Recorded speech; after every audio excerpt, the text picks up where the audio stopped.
안녕하십니까. 오늘 우리 구약 공부죠. 오늘 29강째인데 구약 본문 맛보기예요. 말씀 선포는 사무엘상 2장 13절에서 17절. 지난 시간도 본 건데 오늘은 그 결론 부분들을 좀 집중해서 보고 싶습니다. 구약에 있는 말씀을 주석 성격으로 풀이하는 그런 거죠.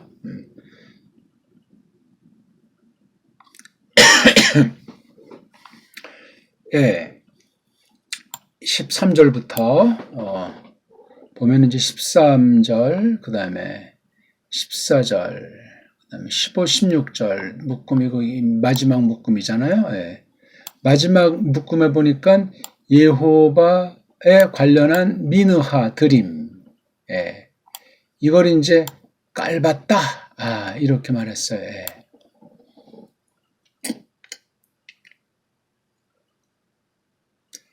나아츠, 그렇죠? 나아츠.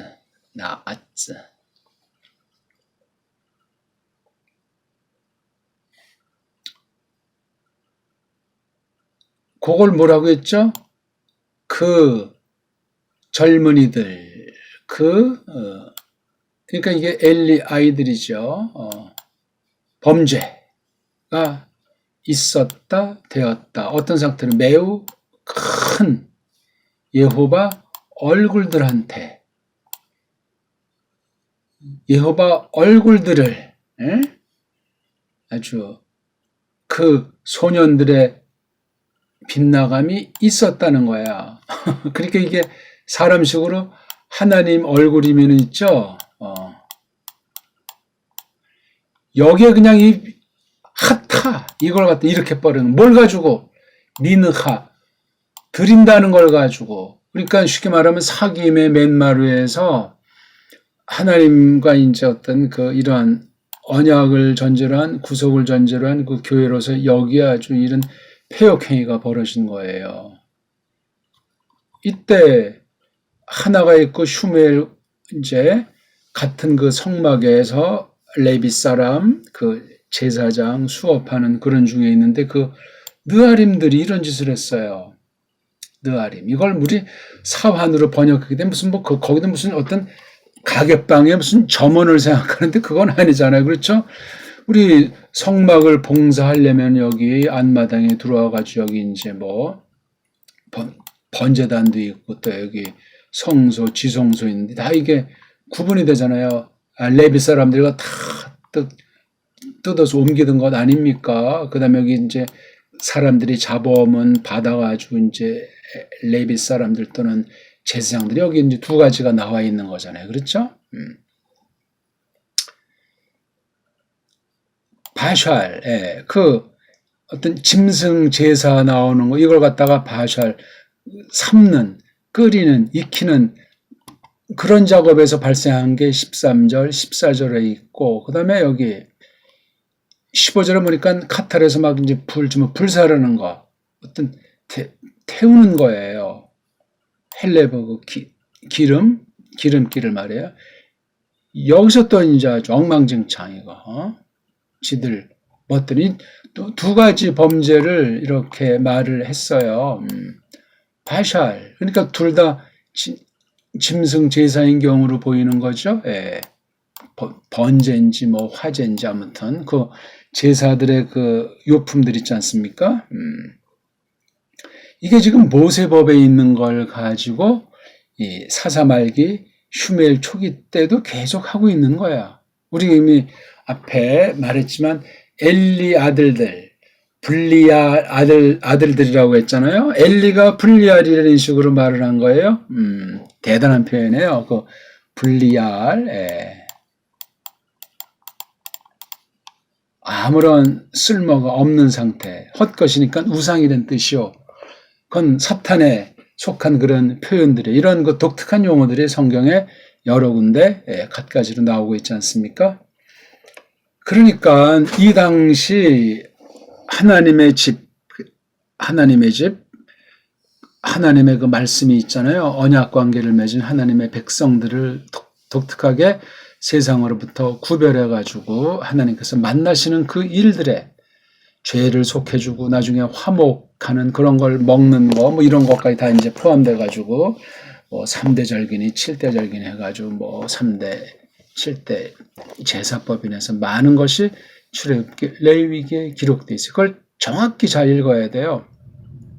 그 전체가 다 예수께서 하시는 일을 예표로 구약 교회에게 미리 말을 하신 겁니다. 그걸 통해서 그 마시아흐, 우리를 건지시는 구주님이 어떤 분이시구나. 그 건지시는 그 목적과 방식이 어떤 것이구나. 그렇게 건져서 왜 이 땅에 또 잠시 두시는가 하는 모든 것들을 토라에서 이미 알리셨던 거예요.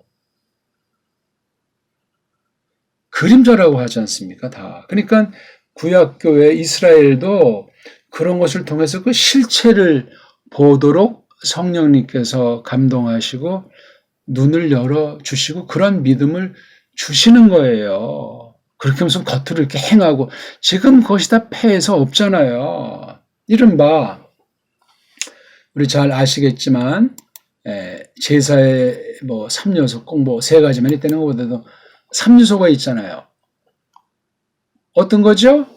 3요소 그럼 여기 일단 이 코헨이 있어야 되잖아요. 코헨, 사제, 바치는 일 하는 사람. 그렇죠? 그 다음 이런 재물 있어야 되잖아요. 재물. 그 다음 이게 어디에서 벌어지는 거라고 말을 합니까? 예?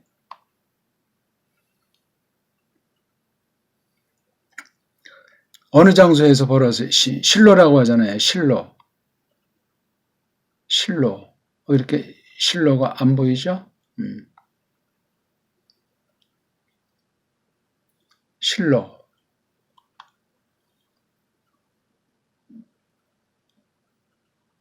이게 왜 여기. 그때 이제 법궤가 하나님의 집이 실로라는 것에 있었죠. 이게 쉽게 말하면 거룩한 곳들의 거룩한 곳인 성전의 성전이게 성막, 재물, 그 다음에 그 모든 거 집행하는 사람,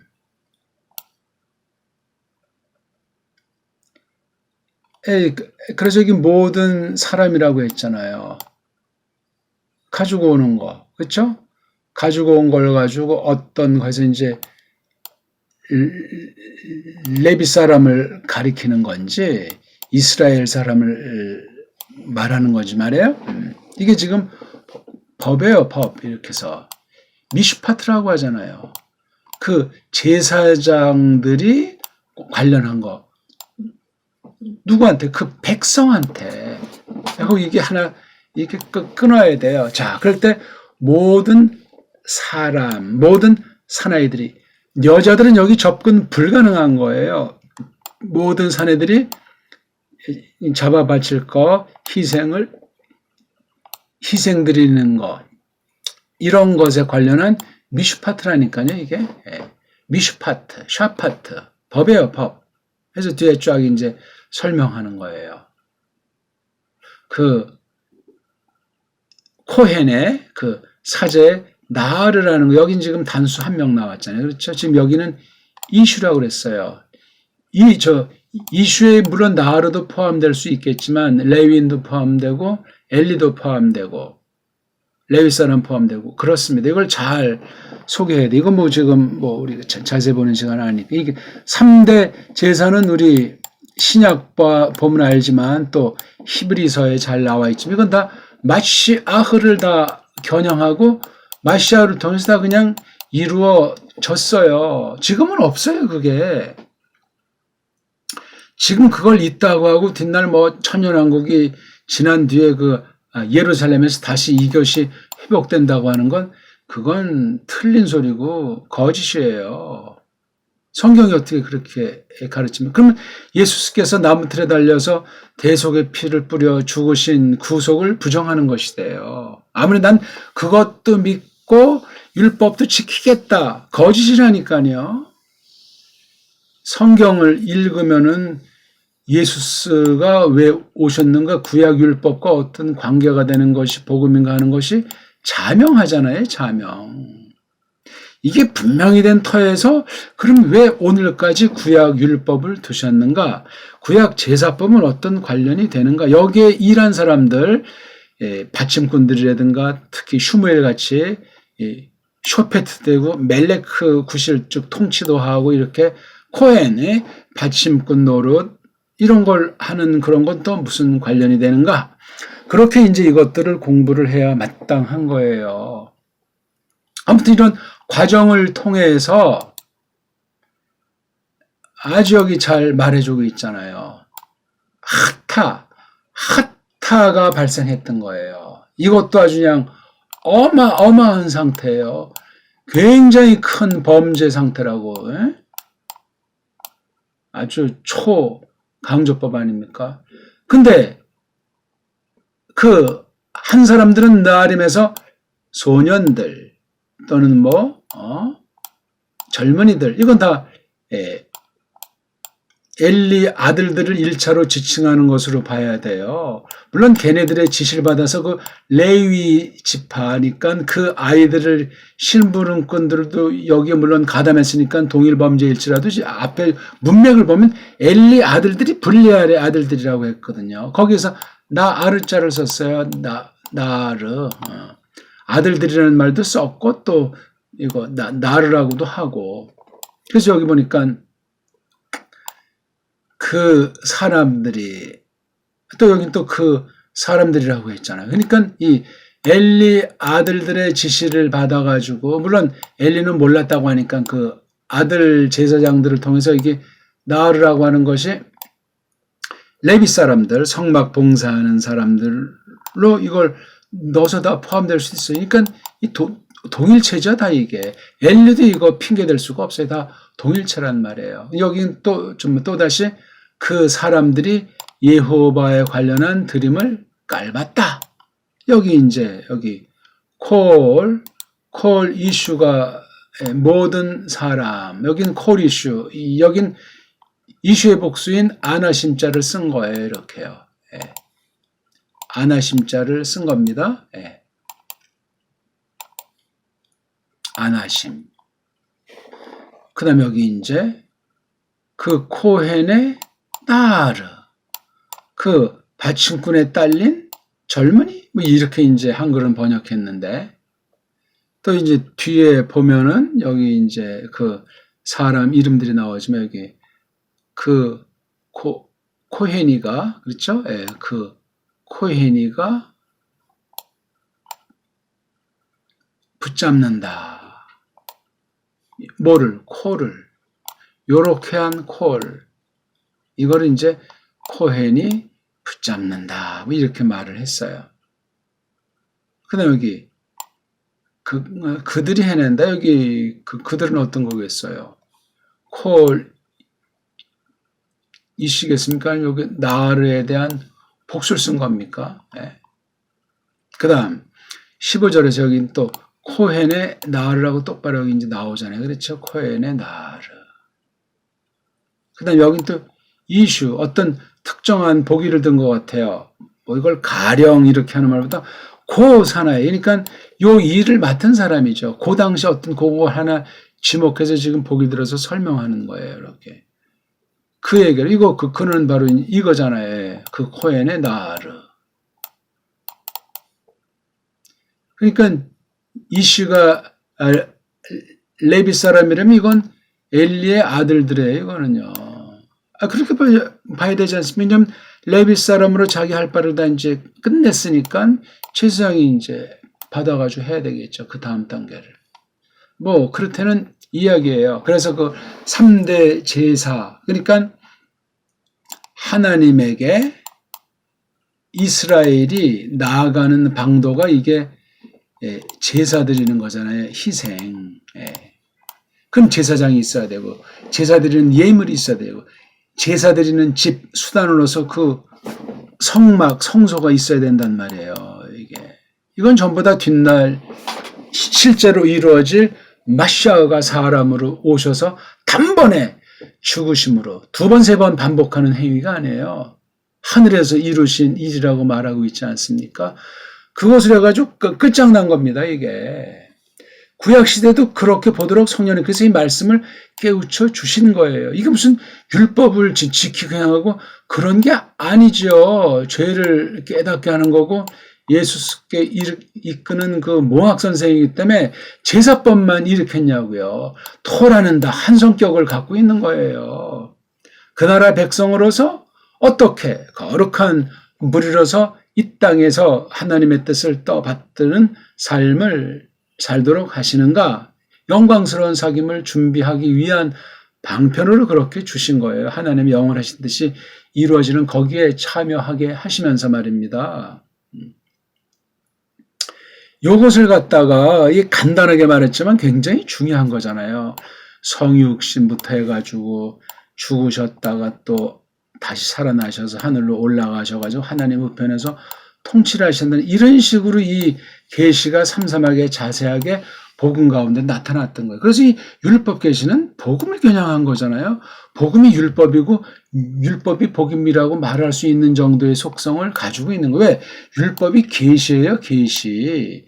예수스 그리스도에 속한 것을 이미 알려주시는 거예요. 그게 그 당시 옛 교회는 율법이라는 토라라는 방식으로 나왔는데 항상 율법주의자들이 있고 행위주의자들이 나오는 그러한 상태다 보니까 그런 낱말을 쓰고 표현하고 그런 행사를 하게 될 때 와전되고 오해할 수 있는 소지가 많았던 거예요. 이 사람들도 믿음으로 썼던 거예요. 이 율법에 대한 오해는 근원을 따지면 에덴 동산, 에덴에 있었던 그 울들에 대한 오해예요. 거기 하나님과 처음 사람들과의 그 관계가 있지 않습니까? 2장 15, 16절에 이른바 약속이라고 할까, 계약이라고 할까, 뒤에 말하는 모세 때 보면 언약이라고 할지, 노아 때 같은, 아무튼 그런 말씀, 계시로서 이루어졌던 거예요. 그래서 거기 두 가지 나무를 특별히 상정해가지고 하나님께서 지적을 해 놓으셨던 거거든요. 이런 것들이 다 연결되는 거예요. 그래서 실체는 복음에서 드러났고, 오늘날 교회라고 했을 때, 이 산에서도 말고 저 산에도 말고 신령하게 예배를 드리는 때가 온다. 이때라고 말했던 것 아니겠습니까? 오늘날 그러니까 무슨 어떤 특정한 날, 특정한 방식, 특정한 사람 구약에 있는 거 갖다가 쓰건 신약에 있는 거 갖다가 쓰건 무리수가 발생하고 크리스토스로부터 멀어지게 돼 있고 예수스의 그 대속을 부정하는 데까지 나아가게 돼 있습니다. 성경을 관통해서 구약은 어떻게 보고 신약은 어떻게 보며 여기서 나온 그 교리체계의 정당성 뭔가는 이 전체를 아주 관통해서 보는 사람이 되어야만 합니다. 근데 오늘날 완전히 그냥 지들 좋은 대로 그냥 막 지지고 볶지 않습니까? 말씀을 정리하죠. 이렇게 아주 13, 14절 이게 지금 13절 첫 문장이 뭐죠? 미슈파트라. 이건 다 예수께서 이렇게 다 하는 것을 대표한 거예요. 그 일에 수종드는 심부름꾼이 코헨들이잖아요, 제사장들. 그 다음 아울러 여기 그 교회를 대표로 해서 이렇게 중보직을 하는 법칙, 규칙, 원칙에 대한 거예요. 그래서 그 모든 사람들이 제바흐를 어떻게 하는가. 이거 다 코헨이 하는 건데 이렇게 코헨 전에 이런 작업하는 사람들을 콜 이슈라고 했던 거예요.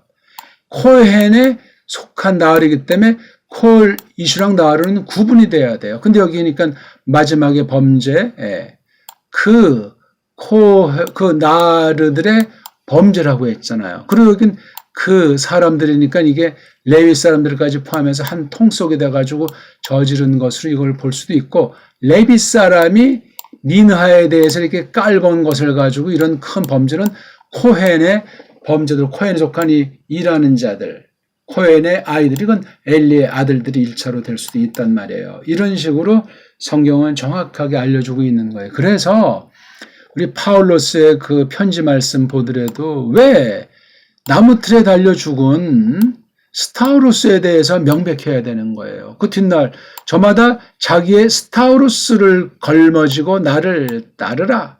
그렇게 말씀을 했어요. 다 관련되는 말이에요.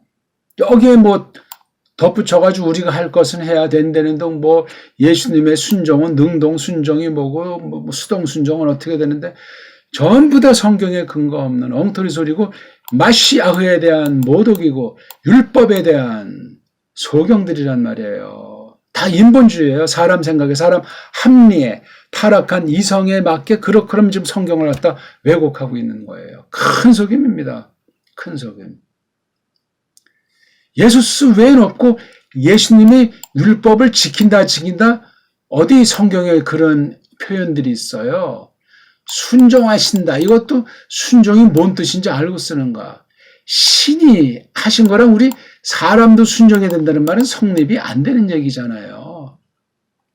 첫 아담에 속해서 원죄에 빠진 우리들이 뭘 할 수 있는 거 한 가지가 없잖아요. 예수스 그리스도께서 해내신 것이 뭔지를 배우는 거예요. 이때도 벌써 이렇게 타락했잖아요. 타락한 때 하나님께서 일하시는 거예요.